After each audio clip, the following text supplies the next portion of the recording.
Boa noite, a paz do Senhor, meu amado, meu irmão. Vamos aqui deixar aqui uma quinta-feira de live, né? Que o Senhor possa, em nome de Jesus, encher a sua vida com a presença dEle, cada dia mais e mais, entendeu? Amém? Tentando aqui botar a música aqui. Vamos orar primeiro. Pai querido, Pai amado, poderoso, maravilhoso, eterno, no nome poderoso de Jesus, para que o Senhor possa derramar da solução do seu poder e nos encher com a tua presença cada dia mais e mais, Pai. Eu aqui, Pai, estou aqui para ser usado por Ti, Pai, nessa palavra, Pai, que o Senhor venha ter misericórdia em nossos corações nessa noite, de todos aqueles, Pai, que estão necessitados da Sua presença. Oro pela vida do meu tio, Pai, que está numa situação complicada. O Senhor faz aquilo que é melhor, Pai, para ele. Em nome de Jesus. Amém. Amém? Meu irmão, vou deixar aqui essa palavra para você aqui, que se encontra no livro de João, do capítulo 9. Que nós vamos falar aqui. Então, passando Jesus, viu um homem cego de nascença, e os seus discípulos perguntaram, dizendo: Rabi, quem pecou, este ou seus pais, para que nascesse cego? Interessante, meu querido, havia uma cultura naquela época onde as pessoas achavam que aquele que tinha uma deficiência física tinha pecado. Mas interessante, você vai ver aqui que nesse momento os discípulos acabam cometendo uma grande gafe aqui, uma gafe enorme. Os discípulos perguntando, dizendo: Rabi, quem pecou, este ou seus pais, para que nascesse cego? Como aquele homem ainda pecaria antes de nascer? Para nascer cego não existe, né? Será que aqui estão falando de outra geração? Não existe. Nós sabemos que outra geração não existe, né? A reencarnação não existe. Então aqui, você vê aqui no versículo 3, no versículo 2, Jesus fala, no versículo 3 Jesus fala: nem ele pecou e nem seus pais, mas foi assim para que se manifestasse neles a obra de Deus. O Senhor, Ele trabalha em milagre para que se manifeste a obra do Senhor. Jesus esvaziou-se de si mesmo para poder descer à terra. Ele era igual a um de nós, só que ele com certeza fazia a obra do Senhor e o Senhor usava ele. Mas ele com certeza esvaziou-se de si mesmo. E ali, quando ele respondeu isso, que se manifestasse a obra de Deus: convém que eu faça a obra daquele que me enviou, enquanto é dia, e noite vem, quando ninguém pode trabalhar. Enquanto estou no mundo, sou a luz do mundo. Interessante, ali você vê Jesus, a luz do mundo. E ele fazia milagres de dia, porque a noite começava às 6 horas, onde ninguém estaria para olhar. Então ele não queria se aparecer, mas ele queria mostrar que Deus tinha poder. Diferentemente de muitos nos dias de hoje. Muitos hoje que querem fazer como os fariseus, que oram nas esquinas, que levantam suas mãos e gritam para as pessoas saberem que eles estão orando. Mas Jesus não.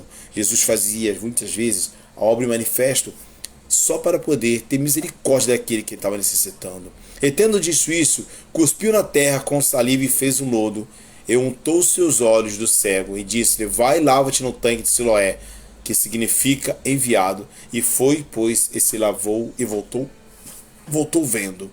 Interessante, meu amigo, você vai entender aqui uma coisa.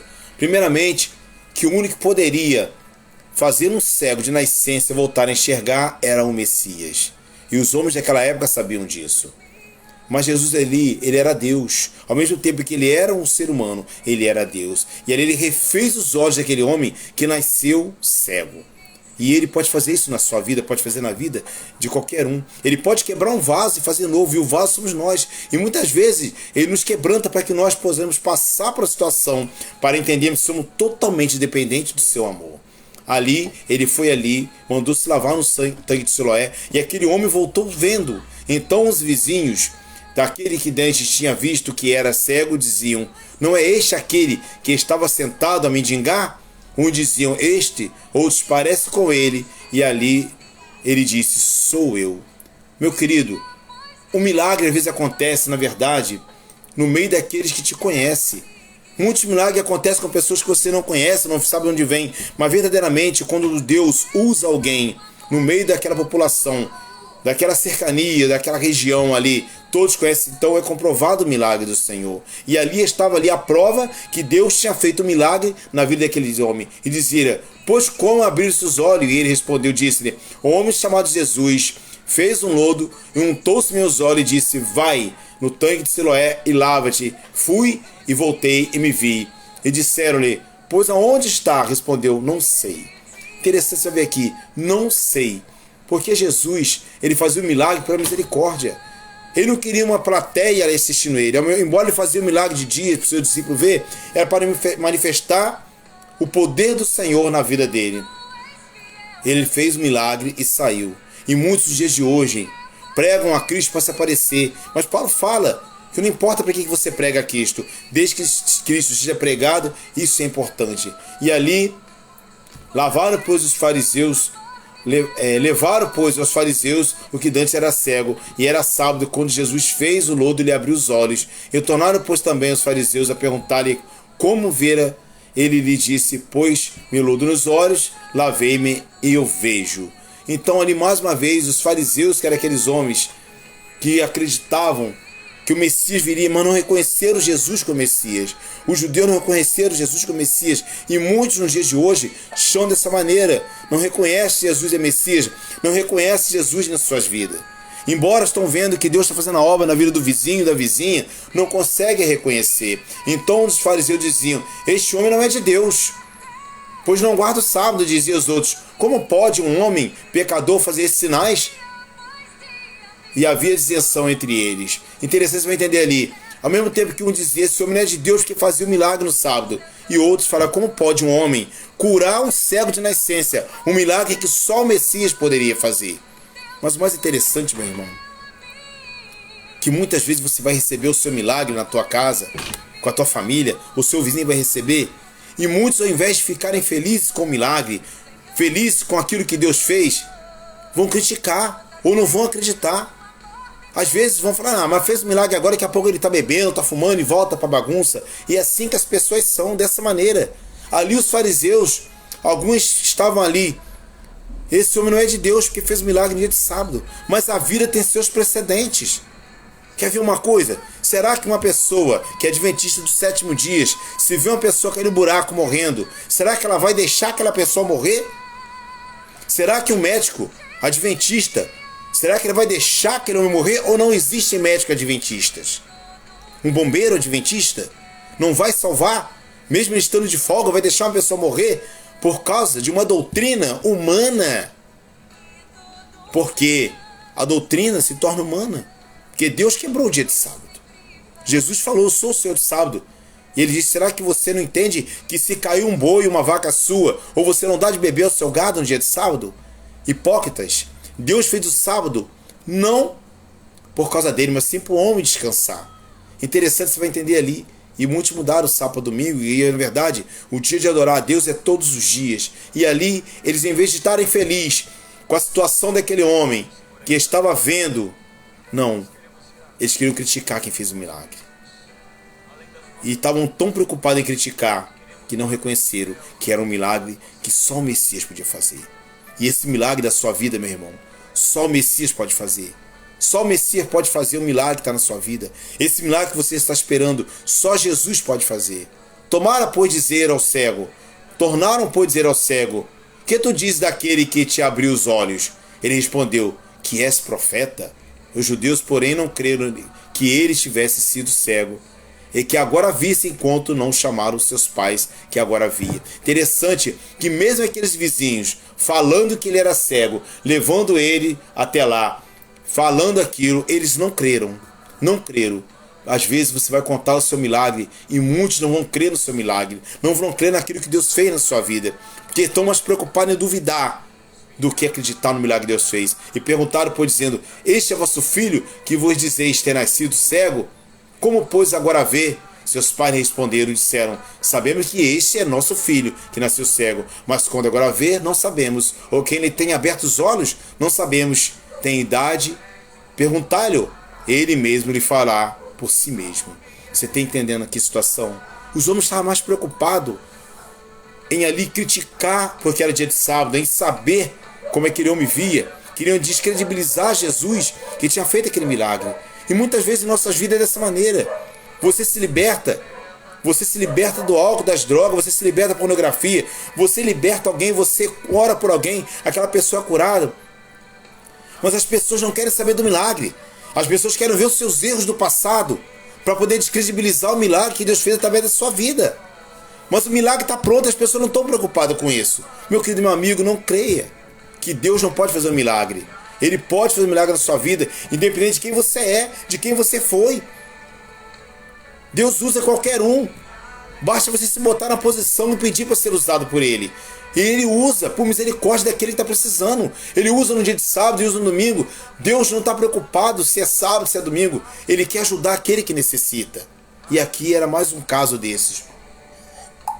E no versículo 22, seus pais disseram isto, porque temiam que os judeus, porquanto já os judeus tinham revolvido, se alguém confessasse ser ele de Cristo, fosse expulso da sinagoga. E por isso é que seus pais disseram, tem idade de perguntar-lhe ele mesmo. Você vê a intensidade da situação.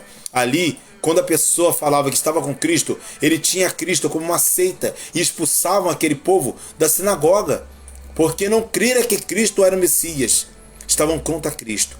E muitas vezes as pessoas ficavam com medo de assumir publicamente que acreditavam que Jesus Cristo era o Messias. Houve um tempo, meu amigo, meu amado, que as pessoas tinham vergonha de ser crente, que as pessoas tinham vergonha de andar com uma Bíblia debaixo do braço. Eu mesmo fiquei com vergonha. E quantas vezes eu ia para a igreja com a minha Bíblia embaixo da camisa, embaixo do paletó, porque eu tinha vergonha de mostrar para o mundo que eu tinha me convertido. E isso aqui aconteceu com esses pais. Interessante que o meu caso é pior que o deles. Que eles ali, eles já eram pais velhos com certeza e não tinham seu sustento, porque o seu filho era cego, tinham medo de ser cortado, expulso da sinagoga e ali parar de receber aquela provisão. Mas eu tinha vergonha. E eu, com o tempo, eu fui perdendo aquela vergonha. E ao invés de eu me esconder, eu já queria mostrar que eu era de Cristo. Eu dava com a minha Bíblia na mão para as pessoas verem que realmente eu tinha me convertido e eu tinha mudado a minha vida. E muitos dos dias de hoje começam dessa maneira, mas com o tempo eles vão se convertendo. Não dá para julgar essas pessoas, porque o mundo ele condena. O mundo ele olha para a pessoa e fala, tá lá se escondendo da igreja. Mas o Senhor ele tem misericórdia dessas pessoas. E um dia atrás, eu não acreditava em Deus. Eu acreditava em Deus como muitos acreditam, que Deus existia, mas que Ele não poderia fazer uma obra na minha vida, e Ele fez. Não só na minha, usou a minha vida para fazer obra na vida de muitas pessoas. E através desse vídeo pode fazer uma obra na sua vida também. Chamaram, pois, pela segunda vez o homem que tinha sido cego e disseram-lhe, dai glória a Deus, nós sabemos que esse homem é pecador. Interessante, como é que pode um homem ser pecador? O diabo também cura, meu querido. O diabo faz milagre? Faz. Está escrito no livro do Apocalipse que o diabo vai dar o poder. Vai dar poder ao anticristo. E ele vai fazer prodígios de tal maneira que, se possível, enganaria até os escolhidos de Deus. Mas ali eles falavam porque aquele homem estava quebrando o mandamento de Deus, que era o dia de sábado. E Jesus não estava preocupado com isso. Jesus está preocupado com a vida. Ele respondeu, pois disse, se é pecador não sei. Uma coisa sei, que havendo sido cego agora vejo. Tornaram a dizer, quem fez ele? O que fez dele? Como te abriu os olhos? Respondeu, já vos disse que ouviste, para que quereis tornar a ouvir, quereis vos porventura fazer-vos também seus discípulos. Ali o homem disse que já seria discípulo de Cristo. Vocês também querem seguir a Ele? Às vezes as pessoas começam a duvidar do milagre do Senhor na sua vida, porque elas têm vergonha de se aproximarem de Jesus e pedirem misericórdia pela vida dela. E ali ele pergunta, disse-lhe, não ouviste porque quereis tornar a ouvir? Queres porventura fazer-vos também discípulos dele? Então injuriaram e disseram, discípulo dele? Sejas tu. Nós, porém, somos discípulos de Moisés. Preste atenção. Estava ali o verdadeiro Deus encarnado e ele estava preocupado com Moisés, com a lei mosaica, que é aquilo que eles tinham aprendido. Não leram os profetas. Os profetas diziam que Jesus vinha e o próprio Moisés testificava que Cristo viria. Nós bem sabemos que Deus falou a Moisés, mas este não sabemos de onde é. O homem respondeu, disse-lhe, nisto, pois está maravilhados, que vós não sabeis de onde ele é. Contudo, me abriu os olhos. Contudo, fez um milagre. Meu querido, meu amado, Deus, quando Ele chegar na vida das pessoas, Ele chega com misericórdia. No livro de Hebreus, capítulo 4, versículo 16, chegamos, pois, com confiança ao trono da graça, para que possamos alcançar a misericórdia e achar graça, a fim de sermos ajudados em tempos oportunos.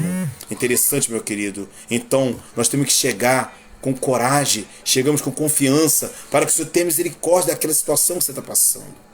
E com certeza, Ele vai fazer uma obra maravilhosa na sua vida.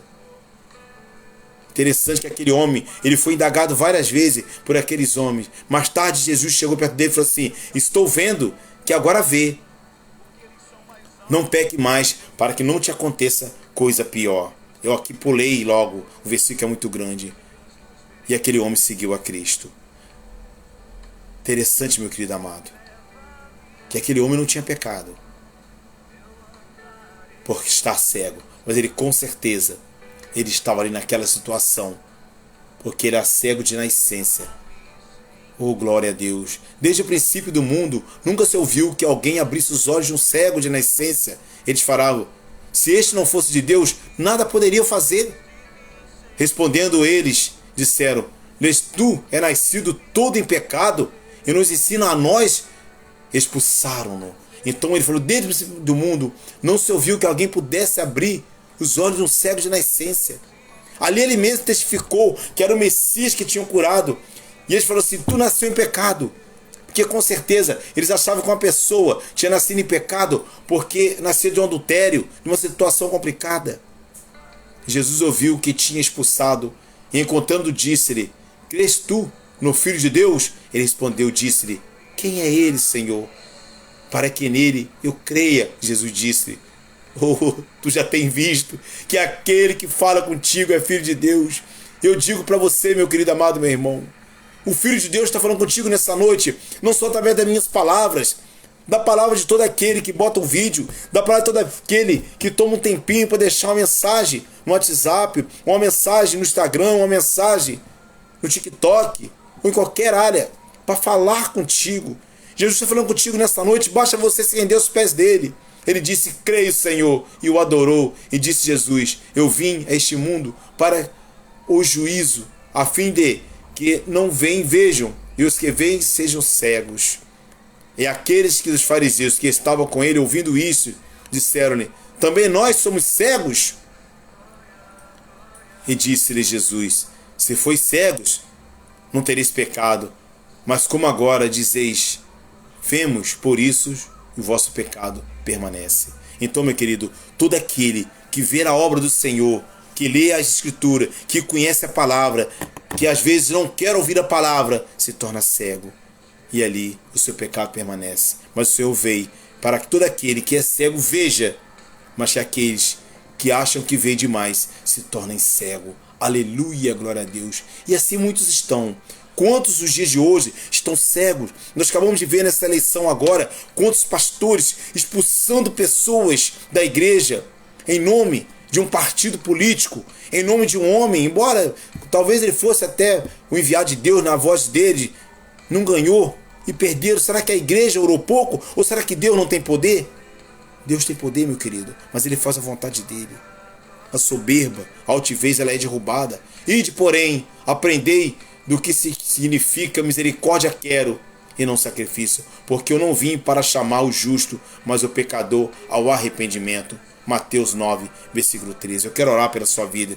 Pai querido, Pai amado, em nome poderoso de Jesus, tome em suas mãos cada vida, cada pessoa que está necessitada, Pai, do seu poder, em nome de Jesus, que o Senhor possa curar os cegos, Pai, abrir os olhos dos cegos, fazer o mudo falar, fazer o coxo andar, Pai, que o Senhor possa ressuscitar. Entra, Senhor, com o seu poder, com a tua força na vida do meu tio, Pai, que está lá no hospital, que está nas últimas, desenganado pelos médicos. Pai, o Senhor vai fazer aquilo que é melhor para ele, Pai, em nome de Jesus, Pai.